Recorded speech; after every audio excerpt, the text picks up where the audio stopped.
Hello everyone, so today we'll be solving or rather finding the derivative of this question. So for now I'll be moving on from antiderivative, or that is integration, and I'll focus on derivative, and then after that we can solve questions related to some other part of mathematics like maybe trigonometry, algebra, or anything. So for now let's solve this question. So it seems a bit difficult. We've got hyperbolic trigonometric relations, trigonometric functions, and then there is power as well, so that can be a bit difficult. But then if you follow the simple rules of derivative, then it should not be difficult at all. So first of all, let us suppose this question as y, and since we are to find dy over dx, the entire question, yes, so we have to find the dy over dx. So for that, first of all, let us apply logarithm on both the sides. So that way what we will have is log y is equal to, I hope you understood what I did here. It's just making use of one of the relations, or rather properties of logarithm. So the power just comes over here, and after that what we can do is now find derivative with respect to x. So then what we will have is 1 over y times dy over dx. I think there is some problem with the marker. It's the color is not very clear, but then I think you'll understand it. So let's use the product rule for derivative first of all. So this differentiating sine hx over a plus cos hx over a initially with respect to whatever is inside the logarithm,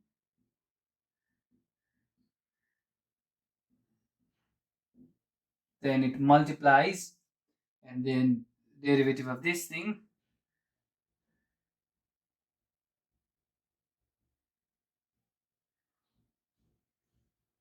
with respect to the angle, that is x over a over here, and then again this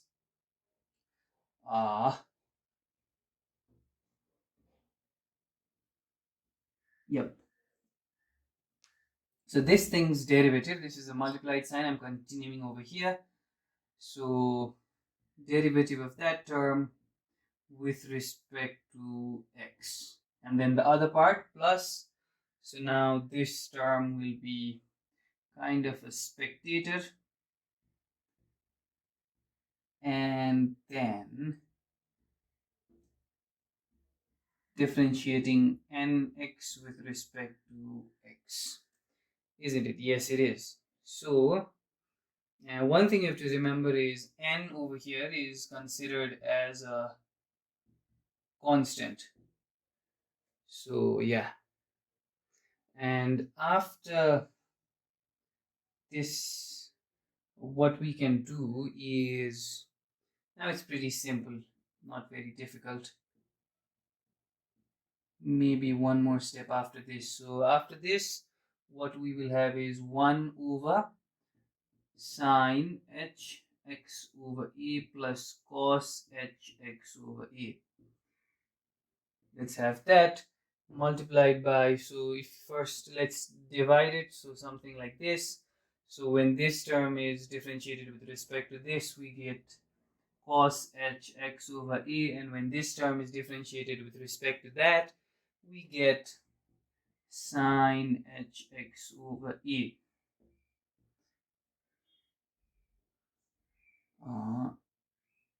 Yep.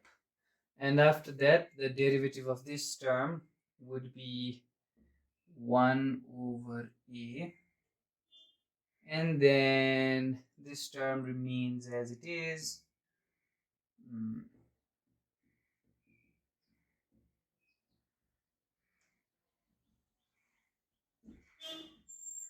But a times the derivative of that is n. Yes, and after this, what we will do is, let's send this y to the other side, and let's replace the original value, that is this. So dy over dx, the thing that we are supposed to find, sine h. I'm trying to fit it in this side of the board, that we don't have to look into the other side. Let's see what happens. And x, remember that is equal to sine, and then times, yeah, I think we can take n common from this side and this side as well, isn't it? Yes, so n. And now let's have a curly bracket or big bracket, whatever you wish for. And then also you have to remember that this term cancels this term, isn't it? They are the same term, so they cancel each other out. So 1 over a, that's all we have here, times x. So we can write it as x over a, this x as well. And then plus sign, of course, and then the logarithm term. Yeah, so I think we are able to contain it to this side. And closing of the curly bracket. So there you go. This is the final answer to this question. It's not very difficult. You just make use of the chain rule and you simply get an answer. So I hope you learned how to do this and hope to see you in my next videos. Thank you.